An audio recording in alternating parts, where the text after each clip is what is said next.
All right. First of all, thank you, Joe, for inviting me for this AMA. I think it's obviously a very good time to speak to our Japanese community, as well as your community, as well as Bybit community in Japan. I know there are a lot of questions, so I'm here. I'm available to answer any questions they might have. And if anyone also interested in the latest update on Bybit, I can give the update as well as for the industry. But thank you for inviting me. Yeah. Ben, do you wanna like go over something that you wanna take a stab at first, or you want to do like straight to Q&A, or what do you want to do? Well, I don't mind, right? I think you've collected some questions. Why don't we start off with some of the questions our community is asked, and I'm here to Sure. answer them. Yeah. Okay. So the first question you'd like to lead off on is about proof of reserves. There are many people in the community who are worried or are wondering when, or if Bybit will provide proof of reserves. So please let us know the plans. Yeah. So we are the whole team is working very dedicatedly on making the proof of reserve happen. Right. I'm gonna slow down and then let the translator translate. So ever since the whole incident of FTX happened, we are working on the proof of reserve, and meaning that we're actually working on a full solution to prove that client's money is in custody. So first of all, I would like to say, a lot of exchanges currently releasing a bunch of wallets.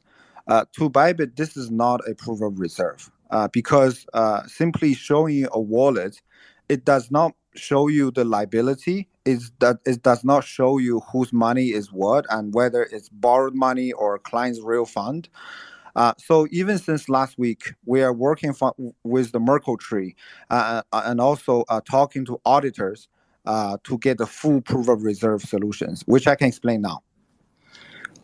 So first of all, I'm joining this MA not to. I understand the market is panicking, and we do see a lot of clients making withdrawals. It is our top priorities that we actually make sure that all clients withdrawals are happening even faster than before. And so for Bybit staff, we are all hands on deck, whether it's customer support or all of that, to make sure whoever wants to withdraw, we will support it. So even until today, I don't think anyone has had any withdrawal problem. And this, I think, is the ultimate proof for the fund safety. And this is our first priority, is to make sure all funds are withdrawable. And again, I'm not here to tell you to stop withdrawing.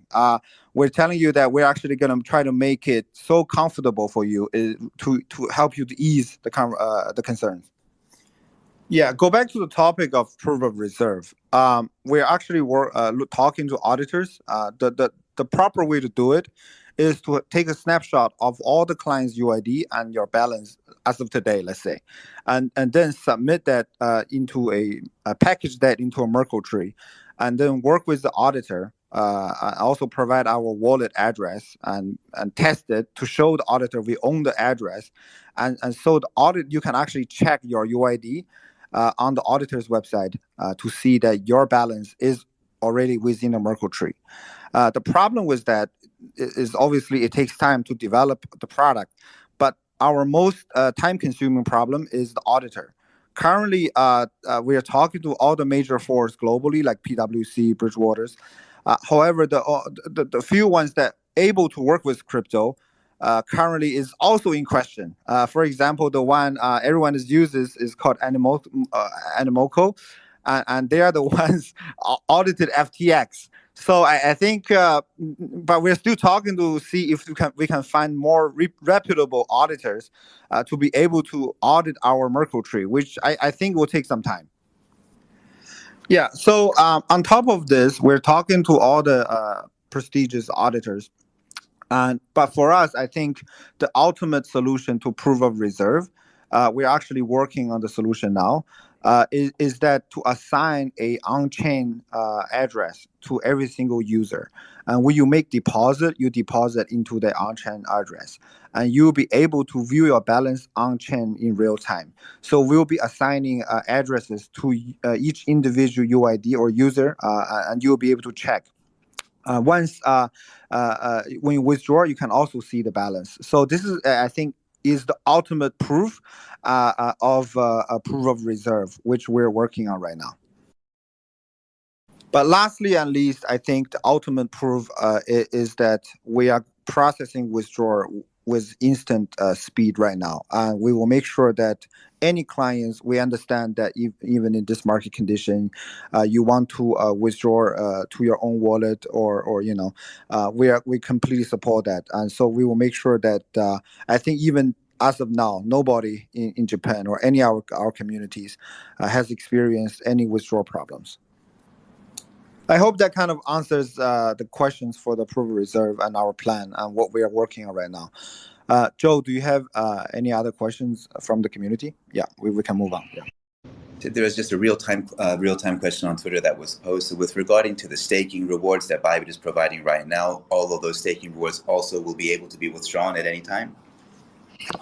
Yes, all of the staking product, most of them are literally OPEX or expenses paid from Bybit's end, from our treasury. So any clients, you'll be able to withdraw.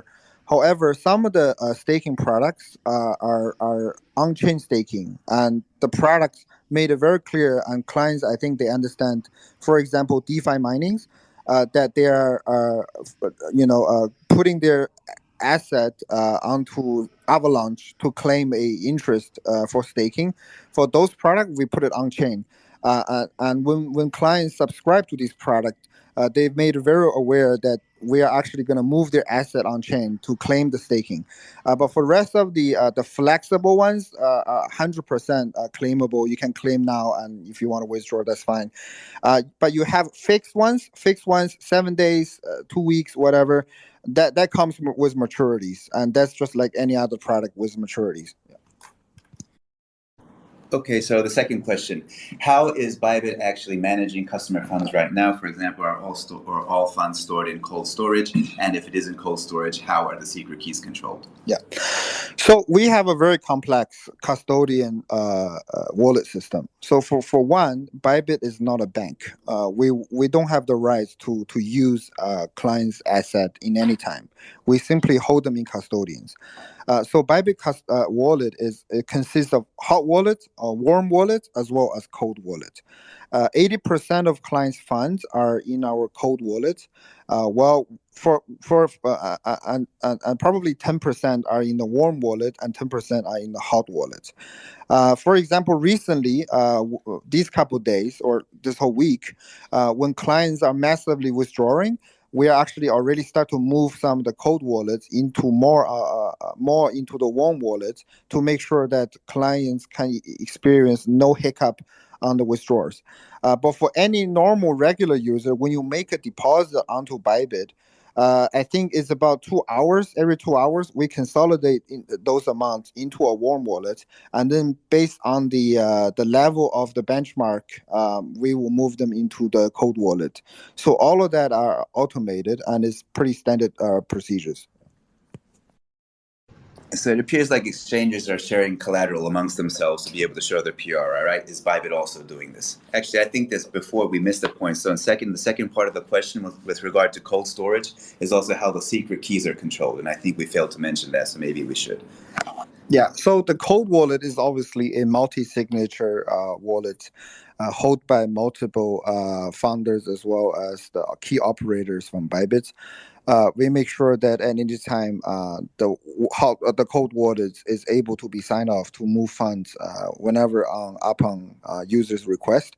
There are a number of procedures. I think one of the cool procedure was that none of us are required to travel at the same time or catch the same plane in case there is any kind of accident that might jeopardize users' fund on the cold wallet. But it's a multi-signature standard cold wallet system. So, okay, sorry, to go back to the third question. So it appears like all the exchanges are sharing collateral amongst themselves to show the PRR. So is Bybit doing this? First of all, we haven't released the wallet information. I think when some exchanges saw that Binance have a huge asset AUM and maybe they choose to borrow money, I think this is exactly go back to my point that simply showing wallet address does not demonstrate a proof of reserve.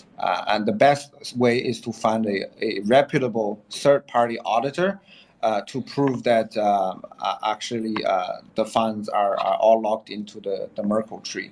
But again, I think that the ultimate solution for people's confidence is we are in crypto, we are Web3 is the Web3 solution, which means offer clients ability to view your own balance on chain whenever you make a deposit into an exchange like Bybit.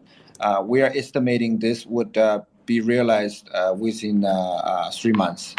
We are putting high priority on that. At the same time, we're looking to work with the auditors for the Merkle tree solution. Okay, so another real-time question. So what exactly is Bybit thinking about showing the wallet address? Will this be done? Will this not be done? Is this still being discussed? So on our backend, we are populating, consolidating our wallet addresses. We have literally hundreds of wallet addresses. And at the same time, we are packaging our Merkle tree to, as soon as we sign the deal with our auditor, we'll be able to submit the information to the auditors and be able to prove that all of the clients' funds are viewable on the Merkle trees. Yeah. So with all the market turmoil that's going on right now, obviously all users are worried about the liquidity at the exchanges. So the question is, how is Bybit going to manage its current assets on hand so no liquidity issues will hit the exchange? So we are 100% reserved, one-to-one backed for any client's assets. So that's all in our wallets. So that's how we can guarantee any withdrawals processed in real time, right? As far as the company asset, Bybit as a company, we support many projects, and our liquidity or assets has always been very liquid. I think one way we actually Bybit has over with any exchange is we support BitDAO. We actually, if you look at the BitDAO treasury, it has more than 2 billion in the treasury. If you remove the Bit token, it's about 1 billion cash from Bybit daily contributions. So that shows that, and actually the treasury, you can see it on chain. It's very liquid. On top of that, we are not like FTX. We don't have a trading house, and we don't have Alameda that's trading or making crazy investments. So Bybit has always been running in this model as an exchange taking fees, and 25 bips of our fees goes into BitDAO, and you can see it very transparently. And we've been doing it for 1 year with no liquidity issues. And and I think being prudent is the way to go. And I think even after this whole show is finished, people would, especially our Japanese community, would have a lot more confidence into Bybit as we withstand all these incidents. Okay, so I'm not sure if you're aware, but the Bybit campaign just started recently as soon as this market turmoil happened, which is 30% APY on Bitcoin and Ethereum on Bybit Earn. So why was this campaign suddenly put on Bybit when the market is having troubles right now? Yeah, I think it's a good question. Well, I think the answer is very simple, is that we, even during this market, first of all, Bybit runs campaigns all over the place. We always had weekly campaigns. But this one, I guess why people are asking and they kind of associate with this market. Of course, we've seen outflow of users, especially moving to other exchanges like Binance. Now, what can we do to convince people and to stay in Bybit? We want to offer higher yield or give more market incentives so they can stay and trading with us. I think this is a pure business perspective. It does not mean that we are bankrupted, or it does not mean that anything to do with concerns of clients' fund. It's just that we want to actually offer our clients a better incentive to choose to stay with Bybit, and so I think I'm being very transparent and honest here, and but I don't think it's associated with anything that it's a negative news about that. Yeah. So do you think Bybit will be releasing some sort of dashboard like OKX does in the future? Yeah, I think OKX has announced a dashboard on Nessa about their wallet address, right? So the whole point I'm trying to say is we are going to release our wallet address with a credible auditor proving that these are our clients' funds and it's not company liabilities and all of that. At this point, I don't think it would bring people's confidence by simply throw a bunch of wallet address. No, the best way is to flawless withdraw. So whenever you want to withdraw, we support it flawlessly, right?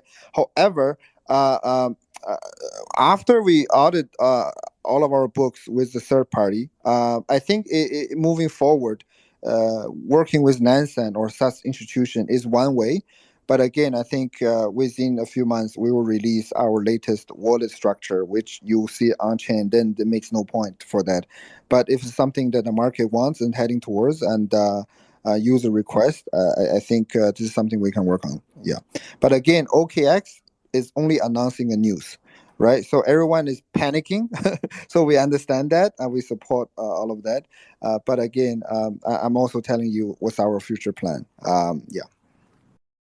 Okay, so this is just more of a business-oriented, question. For obviously, as Bybit is a crypto exchange it's involved in crypto trading, crypto exchange activities. Is, for example, when the market goes negative like this, is there some sort of hedge that Bybit does in order to prop up its business? Is it hedging itself by going into other businesses? I mean, what does Bybit do when the market deteriorates like this? So for the company treasury perspective, I think I've mentioned many times. First of all, clients asset is one-to-one backed. But for a company asset, when it comes to that, because we don't get involved with the trading, we are simply a matching peer-to-peer exchange, right? And our business model is we make money on the fees. So whenever there is market movement, actually volatility is good for Bybit. And everyone knows Bybit is a very popular derivative exchange.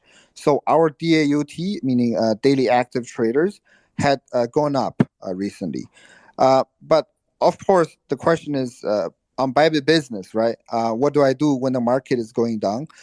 So we actually prepare for winter. We are selling a lot of some the company treasuries, not all of it, but some of the Bitcoins, Ethereums that we hold. And switch it to stablecoin to be prepared for winter. I don't know how long this whole bear market is going to last. And I think there's going to be a lot of repercussions happening after the FTX news. So we're prepared to make sure that we have enough operation expenses to cover operation, our staff. We are currently 2,000 people strong. So we can last and have no issues facing with operation expenses and all that. So for again, for bear market, Bybit as the company, this is what we do. Yeah. Okay, so obviously the market is looking at what happened to FTX based on the sudden drop in price of FTT. So with Bybit, obviously that token is BitDAO. So users are wondering what if any impact will the decrease in price of BitDAO have on Bybit as an exchange itself? A good question again. BitDAO is actually, ironically, the most opposite of FTT, right? First of all, we don't use BitDAO as collateral, and everyone knows that BitDAO currently is not on the top of top 20, whatever. Even if we want to use it, probably, I'm being very frank here, we cannot, right? But what's the nature of BitDAO is actually is backed by a massive treasury, which is cash based. So anyone can go to the treasury now and see that BitDAO is supported by 1 billion in hard cash. That's in Bitcoin, Ethereum, stable coins, and also 1 billion in BitDAO tokens, right? So whatever BitDAO does has nothing to do with Bybit. But if you ask me how is BitDAO doing, it's doing pretty fucking strong because the treasury, which token now can claim, or which project now can claim, they have more than 1 billion in cash, right? So I'm still extremely bullish on the BitDAO because BitDAO is going to launch layer 2 very soon, and Bybit will be fully integrated into the layer 2. And you can imagine once that's launched, and the developers and the communities will come and join the BitDAO network. And BitDAO layer 2 is also based on Ethereum. So it's completely compatible with Ethereum. Adding with all that, I think with the treasury supporting the ecosystem BitDAO and the exchange supporting BitDAO, I think BitDAO I'm very bullish. But again, BitDAO has its own treasury and it's massively strong. And Bybit, we run the model I explained. We don't do crazy investment and things like that. So we don't use Bit token as collateral for anything. Yeah. Okay, so it's a bit of a repeat of the question, but the new one. It's like, so what percentage of BitDAO's treasury is provided by Bybit? I mean, does Bybit consider that its investment into BitDAO is like an unrealized loss so far because of the low token price? And will Bybit continue to invest into BitDAO? So all of the hard cash is committed and contributed by Bybit, and the rest is BitDAO token. So you can safely say it's 100% contributed by Bybit. Now, this is the Bybit style, is whenever we commit to something, we commit. And people can see it online, on chain, right? So I think you do it by action, right? But for Bybit, we did get a significant portion of BitDAO token in return for our contributions into BitDAO. I think DAO is the future of Web3. I still think a lot of the possibilities are still not yet realized. But I do recognize that for the past, I think, half year or so after the BitDAO launch, things has been slow. It's simply because the nature of a DAO. Everything needs to be voted in. And also, they've made some investment into, for example, EduDAO, which is collaborating with all the top universities globally, Harvard, Oxford, Yale, you can name it, right? I think things will start to come out. So again, Bybit has always been long visioned. We're here for the long run, and BitDAO is a long-term investment. So for us, I think I'm still very bullish for BitDAO, like the reason I mentioned just now. I think after layer 2, a lot of things will start to come out, and so I don't consider it as a loss. I think, but again, in the bear market, every price is dropping. I don't think BitDAO has dropped more or proportion-wise compared to other projects. But I think the future is very bright for BitDAO. Yeah. はい、おっしゃる通りです。 Nice. Okay, so I think because a lot of users, they think so FTX and Alameda Research, Bybit and BitDAO is the same kind of relationship. So I think the users, one thing they like to understand or know is that obviously as BitDAO has this massive treasury, will Bybit continue to release information on when or where on the amounts of investments that BitDAO will make and be transparent about it? Yeah, so it always had been transparent with BitDAO community. First of all, Bybit is a supporter of BitDAO initiative. BitDAO team is actually a very independent team, mostly in the US. And this is why all the initiatives you've seen so far are actually not really related to Bybit. For example, EduDAO. For example, BitDAO committed 100 million to Game 7, which is the gaming community on gamification. As well as I think Pleasure DAO, Africa DAO, and all these different sub DAOs, right? From all the investment you can see, it's not really related to Bybit, but we support BitDAO because we believe in Web3, and Bybit job is to guide people and take people to Web3 as the gateway, and so we embrace Web3. And so we actually don't have direct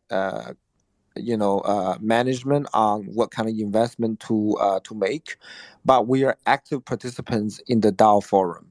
So whenever a proposal is submitted, of course, all the Bybit people and the token holders are voting for it. So it's a proper DAO structure that everything is up to the token holders to vote. So I'm sure some people in the audience probably have a lot of BitDAO as well. If you haven't, you could obviously go vote and submit a proposal on the money and how it's to be influenced and voted. Yeah. Yes. So obviously, Bybit, as the market is deteriorating right now, all different exchanges have different policies about how to regulate themselves. So obviously, regulated exchanges follow the rules of local regulations for each jurisdiction. But as Bybit, what kind of regulations is Bybit going to place on itself? For example, like self-regulatory wise, is it going to publish what kind of policies or guidelines that it will follow with regard to how they would treat customer funds, for example, the Merkle tree, or how they will treat customer deposits, how to withdrawals? So basically, like, will it self-regulate and then publish the results? Basically, will the user base know what kind of regulation or the way that Bybit manages itself? Yeah, very good. I think even with the, after this whole FTX incident, regulation is caught up on, because I think we're going to be facing a lot of stronger regulations, if not scrutinies. So we're prepared to face all of that. So first of all, Bybit had always been embracing regulations. We are actually regulated in many places. We have the full license in UAE.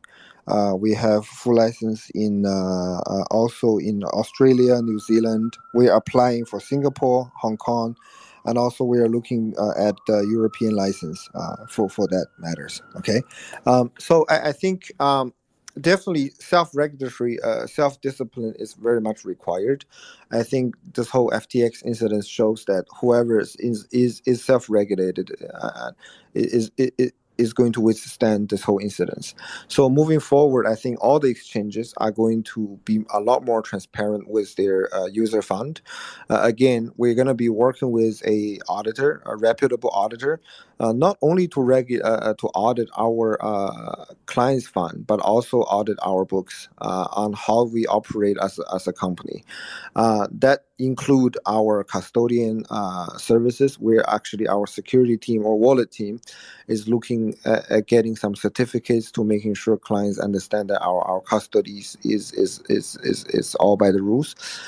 So I think user fund is for sure going to be regulated a lot more on the self-regulatory aspect.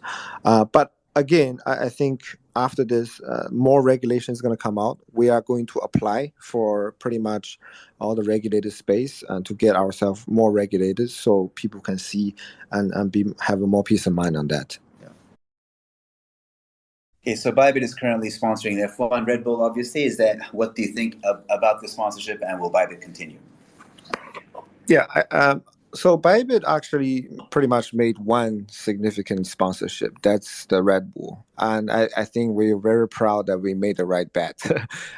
If any of the Formula One fans are listening, I'm sure that gives Bybit a lot of branding and publicities that the Red Bull team is winning, and they are winning tremendously, right? So we actually talked to the Red Bull team on many different aspects, how to further deepen our partnership. So we are going to continue with the partnership.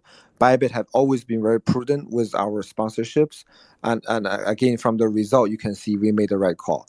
But what's to expect coming up? I think a lot more cooperation from Bybit and Red Bull is going to come out, not limited to releasing fan token for Red Bull racing teams.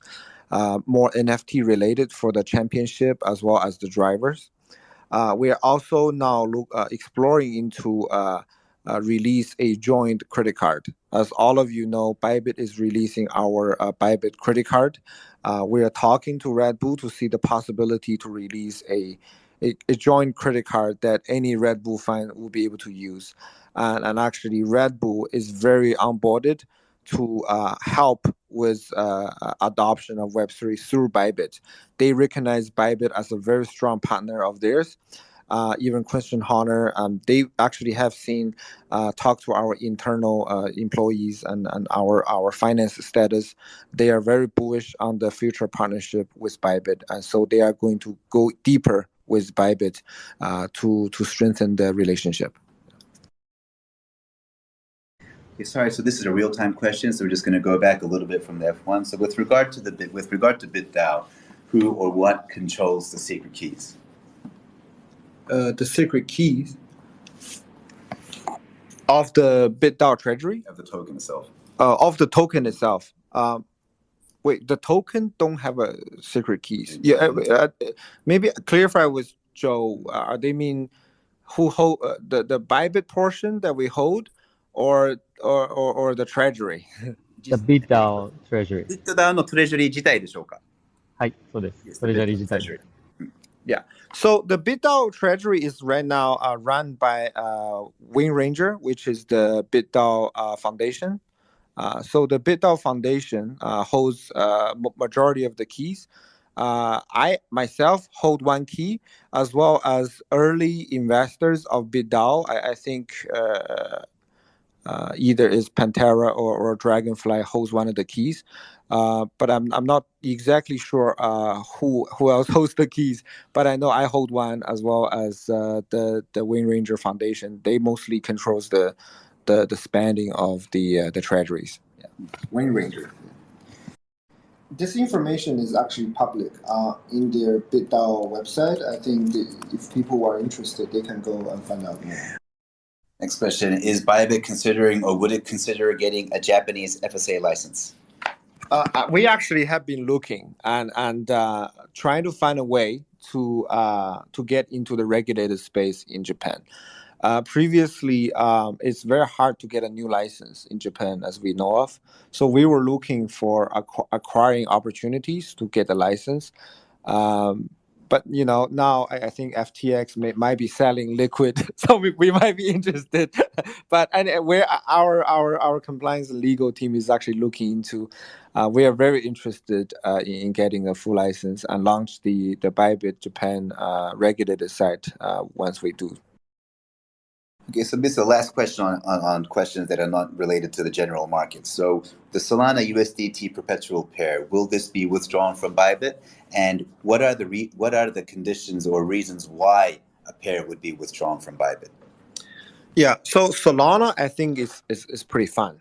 From my perspective, we actually talked to Solana team very much. I think there was a general perception that Solana is very close tied with FTX, but I think this was the very beginning. After Solana got onto the main stage, they have started their own development. And a lot of Solana project actually initial listing is on Bybit. So we are planning to continue work with Solana chain, and we hope they come through this after this whole fiasco. Okay. Now, as far as for Bybit delisting requires, as long as the project is making progress and the project is not going to zero or have a major fundamental problems, we tend not to delist them. So for now, Solana is not in the consideration for us to delist. But however, recently, I think we delisted today the FTT because they announced bankruptcy, and I think a lot of people are the liquidity is pulling off on FTT. This is why we delist them, because the liquidity is going to become very bad. So another signal for us is looking at liquidity. Typically, when a project is going or have a fallout, liquidity will be gone. That means it's no longer tradable. And so we only delist projects that's no longer tradable to protect from our users and traders, right? So I think this pretty much the requirements from our end. Yeah, and my take on Solana. Okay, so now we're getting into more market general questions. So just simply, what do you think about DEXs? Do you think DEXs will become more important or will become more popular in the future? I think DEX and Web3 is the future of the internet. This is our first belief. And this is why Bybit position ourselves as the gateway to Web3, or we call it internally the crypto arc. We want to take people there to explore what Web3 has to offer, but also offer the ease of use and the customer support to answer people's questions. So I think DEX is the future. In fact, Bybit is launching our deep cooperation with one of the DEX in 2 weeks. So users, and this is why you've seen a lot of users have seen Bybit launch our Web3 page along with our Bybit wallet, which is a hybrid between Web3 and Web2, I guess. Offer people the usabilities to explore Web3, DeFi, DEX, even with Bybit balance, on-chain transfer very fast. So on that note, clients who actually right now having issues believe in centralized exchange, they know that Bybit offers a Web3 wallet. With that wallet, everything is on chain. You can actually transfer your balance there. Next step, we are going to embrace DEX, and clients will be able to directly trade on the DEX within Bybit, on the Bybit website, on the Bybit mobile app. And we will make the user experience almost the same as Bybit. However, everything is on chain, is a DEX, and we will make sure that liquidity is good and all of that with that. So the DEX we're going to work with is Apex. Bybit is a investor of the Apex token, and this is why we are going to work very dedicatedly with Apex. And they are very fast. They use ZK, I think ZK rollup solutions. Okay, so side question. Do you think that the fall of FTX and the U.S. midterm elections are related? I don't think it's related. I think the midterm election happens every so often, right? And this whole collapse of FTX, some people say it's but I think it's a long time coming, right? Now, if your uses fund in such a degree, it's you'll be exposed. So I think I don't think these two incidents are just related, but I think any exchanges that don't garden that principle will in the end not end up so well. So, but again, I don't think these two incidents are related. So with regard to FTX, so obviously people are very worried about what's happening with FTX and the market. So what do you think, obviously with the downfall of FTX, the market concentration of Binance is going up. Do you think what kind of impact that will have on the market itself? I think it's definitely a very sad thing that things like FTX happens in the industry, right? I don't think it's going to be the last one, and it's not going to be the first one, and it's not going to be the last one. But we and myself are firmly believe in the technology of blockchain and Bitcoin. It's an immutable technology, and blockchain and crypto is here to stay. So we are determined to be here in the long run and to provide that gateway for people to go to Web3. And obviously, in the short term, there will be consolidations. Maybe Binance will get bigger. Maybe clients, but will withdraw to their own wallet. But eventually, the exchanges, centralized exchanges, our role again is custody and take people and bring people to Web3. So Bybit is going to focus making that happens, and also to prove that we are here to do a proper job with proper proofs and auditings and all that. Yeah. Okay, so obviously with the downfall of FTX, I mean the crypto market itself is in a negative spiral, or is very volatile. What do you think will be the outlook for the crypto market in general? Or maybe some specifics, like for example, Bitcoin and Ethereum. How long, or do you think we are in the winter? How long do you think the winter would be? Just in general, what do you see for the near future of the crypto market? Yeah, I think I've been asked this question by a lot of people recently. If we look at the last financial crisis, when Lehman Brothers had a problem, right? So FTX will be the Lehman Brothers. There's going to be fallout effects. I think there are going to be a lot more ripple effects coming up. But again, the whole market took 6 months to recovery after the whole Lehman Brothers incidents, right? But everything in crypto is faster. The whole fallout of FTX took 3 days. And I think probably the ripple effect will be here for maybe another month, more or less. But after that, we will stabilize, and then gradually we will come out of it. So long term, we're still very bullish. But judging the whole FTX head, which now I think no one had confirmed source, but now I think it's 8 to 10 billion. You're gonna see a lot of, especially trading firms, that are gonna be in problems, who are very close to the FTX ecosystem. You might see more names coming out or released. They have problems. So at this time, I think we are focusing on building and making sure that our clients can have confidence in Bybit. But the market, I think, is going to take a pretty big hit, 4 months, and then we'll gradually recover. Yeah. Okay, so bluntly, what do you think about SBF?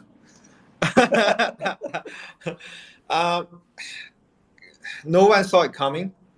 But from my perspective, we internally did discuss like how is FTX able to pull these things off, because we're running the same business. We have our numbers, they have their numbers. We always assumed, because if you look at only our numbers, it doesn't make sense. How does he getting all these monies, making all these crazy sponsorships, and they are investing in all these projects and saving Voyager, all these things? Where do they get the money, right? So we had internal discussions. So the only rationale we had was they had Alameda, and obviously we don't have a trading house. So Alameda is probably making crazy profit from trading or investing into early projects, and that's how he came out with the money, right? So but again, the moment he falls, everyone starts to understand, oh, it's not Alameda, so they were the same. So I think this is how everyone got fooled, is that we also as exchange had the we didn't know this would happen, and it also caught us surprised. If you ask me now, I mean, obviously he's a criminal. He used clients' fund for whatever purpose, and he used so much, and I think he's probably going to go to jail. Yeah. Okay, so this is another real-time question. So with the fall of FTX, there's going to be a lot of available blockchain engineers, crypto exchange professionals. Do you think that's a chance for Bybit to be able to get good new staff? Yeah, so we are always looking for good talents. I think we have been contacted by a few already employees of FTX who had interactions with Bybit to see the possible. So we're always on the lookout to look for good talents, able people to join Bybit. So this is for us is a very standard procedure. We're gonna go ahead with the interviews if there is available openings. For FTX, I think to put on the one thing is they have a very strong institution team. So especially the institution team is very interesting, and we've been talking to them as well. Yeah. So he's saying, so Zhou-san, he's trying to wrap it up. So a lot of the questions that are coming in real time are just going back to the proof of reserve. So if Bybit is safe and has enough funds, why won't it show its wallet addresses like other exchanges? So Zhou-san understands that we explained this, and maybe it's going to have to be a repeat, but this is a lot of these questions are still coming through. Yeah. So I think again, proof of reserves for us is not a simple list of Bitcoin or Ethereum addresses. We are submitting these addresses, working with auditors to make sure that when we release that is an actual proof of reserve. Of course, we've seen that even now on Twitter and also in our communities, other exchanges had released just a bunch of wallets, and it doesn't improve or give people the confidence that their money is safe. So again, we are working on the real solutions to deliver the proof of reserve to show our users to have full confidence. I think we've explained this previously in our chats just now. But again, the ultimate proof of reserve is to give users the fastest withdrawal possible whenever they feel concerned. So this is something we're focusing on, as well as giving. The ultimate solution is for users to be able to save their fund through a on-chain wallet, and this is the solution we're also developing right now. So thank you very much for taking time to answer these questions. So if Zhou-san would like to wrap up now, if there's anything that you would like to conclude with, please do so. So we are working dedicatedly on making our proof of reserve happen. When that is released, that will be the real proof of reserve client can chase. So I think we're not trying to dodge the question, where is our proof of reserve? But I don't agree that proof of reserve is a simple list of addresses. because that doesn't show the company liability, doesn't show where is client's fund. So this is, and meanwhile, we are making sure that all the withdrawals are happening in real time while we're working on these solutions. Yeah. ありがとうございました。 Thank you. Bye bye. Thank you, Ben. Bye bye. Thank you.